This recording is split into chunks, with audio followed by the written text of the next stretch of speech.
네, 오늘 말씀은 욥기 28장 15절부터 28절까지입니다. 구약성경 787쪽인데요. 욥기 28장 15절부터 28절까지입니다. 한 절씩 교독하기 원합니다. 15절부터 읽겠습니다. 순금으로도 바꿀 수 없고 은을 달아도 그 값을 당하지 못하리니 오빌의 금이나 귀한 청옥수나 남보석으로도 그 값을 당하지 못하겠고 황금이나 수정이라도 비교할 수 없고 정금 장식품으로도 바꿀 수 없으며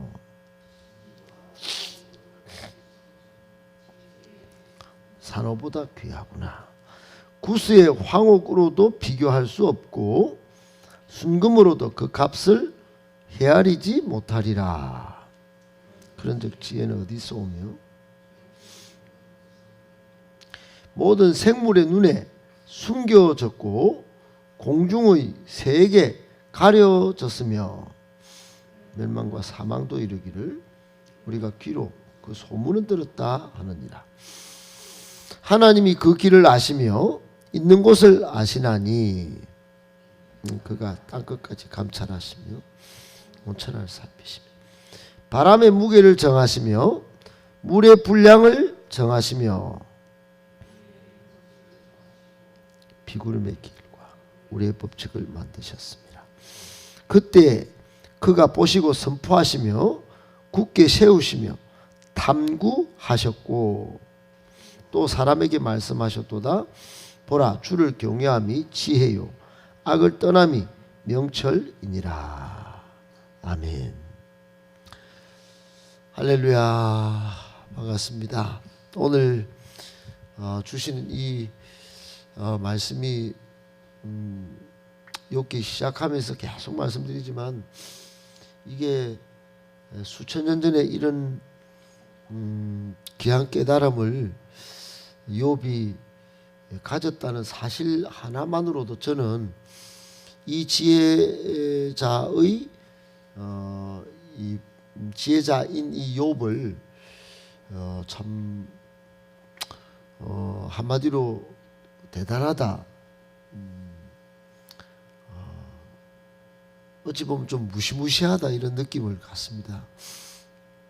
오늘날 AI가 나오고 챗GPT가 아무리 검색을 하고 이래도 여러분 수천 년 전에 이런 지혜, 세상의 원리, 우주 만물의 법칙, 그냥 단순한 지식을 넘어서 지혜, 또 영적인 세계까지 처음에는 좀 몰랐지만은 이런 지식을 지혜를 가진 욥을 오늘 우리가 욥기를 통해서 만난다는 것 자체가 굉장히 흥분된 일이다 이런 생각이 듭니다. 그래서 오늘 본문에 그런 것들이 좀 도드라져서 나타나는데 한번 말씀 세 가지로 한번 정리하면서 한번 우리가 생각해보고 교훈을 받기 바랍니다. 첫 번째, 우리는 지혜의 가치를 알고 귀중히 여겨야 합니다. 여러분 지혜 히브리어로 호크마라고 하는 것은 단순한 지식이 아닙니다. 머리로 아는 거, 또 학습해서 배운 거, 또는 경험적으로 아는 이런 것이 아니에요. 호크마라고 하는 이 지혜는 우리의 삶의 철학도 아닙니다. 그러니까 이 지혜는 이 세상에서 주어지는 것을 뛰어넘는 어떤 신비한 것을 다 통칭하는 그런 말이에요. 그래서 사람들이 지혜가 있다 이럴 때 그거는 쓰는 말이지 성경에서 말하는 지혜는 그것보다 훨씬 더 크고 뛰어난 것을 말한다 이렇게 생각하면 됩니다. 어느 정도는요. 여러분 지혜를 찾기가 그래서 어려운 겁니다. 그러니 이게 성경에서 말하는 지혜를 찾으면 이거 엄청난 건데 여러분 우리가 금도 값이 제가 20살 때 금을 좀 그때 이제 알기 시작했는데 그때 비하면 값이 엄청나게 올랐죠. 요즘은 나라들마다 희귀 광물 때문에 싸우기도 합니다. 값을 매길 수가 없어요. 희귀 광물은 값을 매긴다는 것 자체가 어려울 정도로 거의 뭐 국가적인 재산입니다. 지혜의 값이 얼마냐? 이게 오늘 욥이 다루는 첫 번째 이슈예요, 이슈. 그러니까 지금까지 욥은 세 친구와 함께 자신이 당한 재난을 놓고 인광보니 무슨 뭐 세상의 모든 지식을 다 동원해서 싸우고 지금 말싸움하고 있는데 그게 이게 욥은 지금 근본으로 돌아가서 지혜로 한번 붙어보자. 지혜. 그래서 이제 지혜를 이야기하기 시작했는데, 그래서 오늘 15절에 보면 순금으로도 바꿀 수 없는 게 지혜고 은을 달아도 그 값을 당하지 못하는 게 지혜고, 어떻든 지혜가 이게 뛰어나다는 거 아니겠어요? 16절, 17절, 뭐 19절까지는 뭐라고 그랬냐면 금, 청옥수, 뭐 남보석으로도 그 값을 못 당하고, 17절에 보면 구스의 황옥으로도 비교할 수 없다. 구스가 이디오피아인데 이디오피아의 황옥은 엄청 유명했던 것 같습니다. 그런데 그것도 안 된다. 비교 불가다. 그러니까 지금 수많은 진주, 벽옥, 상호, 황옥, 순금, 뭐 보석이 막 지금 남보석까지 막 수도 없이 지금 등장합니다. 이것과 바꿀 수도 없고 비교도 하기가 어렵다. 19절은 그 값을 헤아리지 못하리니 그랬어요. 헤아리지 못하리라. 이 지혜의 값을 헤아린다는 건 안 된다는 것입니다. 여러분 지금 여기 나열된 보석 한 가지씩만 집에 갖고 있어도요, 이거 떵떵거릴 만한 이 부자 소리 들을 만한 거 아니겠어요? 우리는 뭐 돈 1,000만 원 없어서 그러는데 여기 보석 한 개씩 이게 여러분 이거 다 이게 모아놓고 산다 생각해 보십시다. 그런데 이게 지혜에 비하면 아무것도 아니라는 거예요. 욥이 이 지혜에 비하면 이 보석을 아무리 쌓아놓고 있어도 이건 비교 불가하다는 겁니다. 그런데 성경은 지혜를 잠언 9장 10절에 뭐라고 그러냐면은 여호와를 경외함이 지혜의 근본이다 이렇게 말씀해요. 여호와를 경외하는 것이 지혜의 근본이다. 시편 111편 10절에도 여호와를 경외함이 지혜의 근본이요 거룩하신 자를 아는 것이 명철이다 이렇게 말씀합니다. 여러분 돈을 벌기 위해서 또는 우리 뭐 다음 자녀 세대들은 취업하기 위해서 좋은 일을 찾고 일자리를 찾는 게 얼마나 노력 많이 합니까? 요즘 뭐 일자리 좋은 데 있으면 막 눈에 불을 켜고 찾고 또 그렇게 하는데, 요즘 젊은이들은 뭐 알려줘도 어제 뭐 한 두 사람 이렇게 해도 조건이 안 맞다고 이렇게 또 말하고 그렇게 해요. 어떻든 얼마나 노력을 많이 기울이는데, 그런데 오늘 여러분 이 지혜를 얻기 위해서 우리는 여호와를 경외하는 것이 지혜의 근본이라고 그러는데 앞으로도 나오지도 않고 하나님이라는 분을 알기 위해서 성경을 읽지도 않습니다. 겸손히 기도하면서 엎드리지도 않고 말씀도 안 읽고 예배도 집중을 잘 못하고, 그러니까 여러 핑계를 막 대는데 사실은 지혜의 값어치를 모르기 때문에 그런 거예요. 지혜를 귀중히 여기지 못하기 때문에 벌이는 행동들, 그게 말씀을 무시하고 예배를 소홀히 드리고 기도에 집중하지 열정이 없다. 지금 욥은 여러분 이 여호와를 경외하는 것이 지혜의 근본이고, 또 시편과 잠언의 모두 솔로몬이 지혜 있다고 얼마나 칭찬을 들었어요. 얼마나 세상 사람들이 주목했습니까? 근데 그 솔로몬마저도 지혜 있다고 했지만은 그 근본은 하나님을 섬기고 존경하고 하나님을 늘 묵상하고, 그런데 지혜가 있더라. 이렇게 고백한 거 아니겠어요? 여러분, 그러므로 지혜의 가치를 알고 세상이 줄 수도 없고 알 수도 없는 이 신비한 지혜에 하나님을 경외하면서 여러분 귀중히 여기고 그 지혜의 근본이신 하나님에게서 지혜를 얻어서 세상 사람들보다도 비교할 수 없는 그런 믿음의 사람, 지혜의 사람, 복의 사람 다 되시기를 예수님의 이름으로 축복합니다. 아멘. 두 번째, 지혜 있는 곳은 하나님만 아십니다. 여러분, 제가 아침에 여기 와서 책을 하나 보는데, 잠깐 보는데 케냐의 어떤 사람이 어떤 오아시스를 발견했어요. 근데 그 오아시스는 케냐의 부족들이, 그 오아시스 주변의 모든 부족들이 그걸로 다 와서 그 오아시스 물을 먹으면서 산다는 거예요. 어떤 부족들이고 전부 다 와가지고. 그 물이 얼마나 귀하겠어요, 아프리카에. 근데 이 사람이 딱 그 오아시스를 자기도 딱 와서 먹으면서 생각이 난 게 뭐냐면, 하나님을 경외하는 지혜가 마치 이와 같겠구나.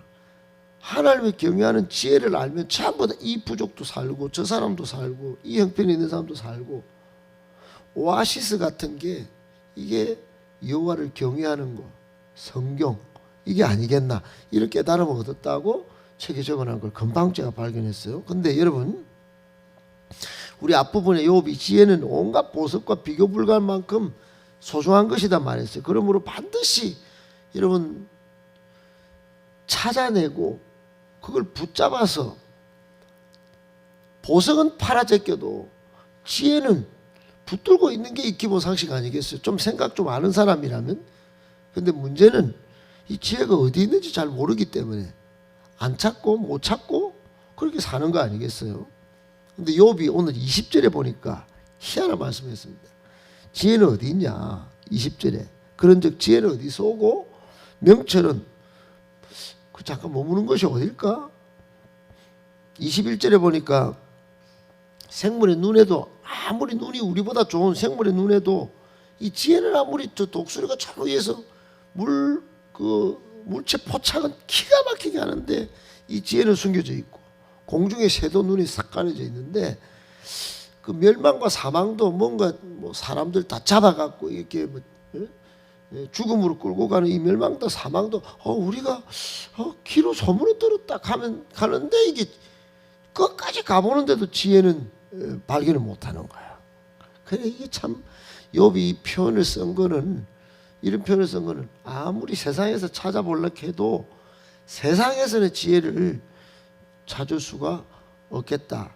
있는 곳이 다른 데 있다, 이런 뜻이겠죠. 그러면서 지금 펼쳐가는 이야기가, 여러분 금은 보화보다도 비교할 수 없을 만큼 중요하고 귀한 이 지혜 어디 있는지 알기만 하면 아무리 힘들어도 찾고 아무리 돈을 많이 들어도 반드시 바꿔서 사든지 할 텐데, 그런데 성경은 어디에 지혜가 있냐 봤더니 23절, 하나님이 그 길을 아시고 그 있는 곳을 아신다. 하나님이, 주어는 하나님이고, 또 28절에 보면 또 사람에게 말씀하셨도다. 보라, 주를 경외함이 지혜요 악을 떠남이 명철이니라. 그러니까 이게 어디 하나님이 소유한 것도 맞지만은 하나님이 이렇게 그 길도 아신다는 거 아니겠어요? 그 길이 결국은 여러분 성경인데, 성경, 하나님이 성경에다가 다 펼쳐놓은. 그래 이제 솔로몬이, 여러분 우리가 아는 이 솔로몬 왕이 지혜의 왕인데, 결국은 내가 지혜가 어디서 왔나 생각해 보니까 하나님께 자기가 지혜를 구했다는 사실을 알게 된 거겠죠. 자기가 똑똑해서 그런 줄 알았는데 이게 초반부터 지혜를 구했기 때문에 그랬다. 그리고는 아버지가 한 말이 생각이 났어. 아버지 다윗이, 야야 솔로몬아, 여호와 율법과 계명을 잘 지켜야 된다, 알겠지? 그래서 신신당부를 했어요. 다윗은 사실은 성경을 이렇게 써놓지는 않았지만은 아들 솔로몬에게 지혜를 얻는 방법을 지시를 했고, 결국 솔로몬은 그걸 깨닫고 잠언 마지막 전도서 마지막에 전도서 마지막 12장 13절에도 그런 말씀을 해놓은 거 아니겠어요? 일의 결국을 다 들었나니 하나님을 경외하고, 그러니까 하나님을 경외하는 것이 지혜의 근본임을 다 알았단 말이에요. 하나님이 우리를 다 판단하시고 계신다. 그러므로 여러분, 지혜 있는 곳을 하나님만 아시는데 그게 성경입니다. 성경. 잠언 4장 23절에 무릇 내 마음을 지키라. 생명의 근원이 여기에서 난다. 마음을 성경으로 잘 지키고 우리의 생명을 잘 유지하고 보존하고 잘 빚어가는 저와 여러분 다 되시기를 예수님의 이름으로 축복합니다. 아멘. 마지막 세 번째, 하나님의 말씀은 참으로 그러므로 놀랍고 놀랍습니다. 여러분 23절부터 26절까지 하나님이 지혜가 있는 길도 아시고 또 있는 것도 아시고, 근데 이제 욥이 펼쳐가는 논리는 이렇습니다. 어떻게 아시는가, 왜 아시는가 봤더니 하나님이 땅끝까지 다 감찰하시는 분이시라는 거예요. 그리고 온천하를 살피시기 때문이라는 거예요. 그리고는 중요한 한 이야기를 하는데, 여러분 4,000년 전에 기록된 이 말씀한 이 욥이 욥기에 엄청난 말씀이 뭐냐면 25절에 보니까 바람의 무게를 하나님이 정하셨다는 거야.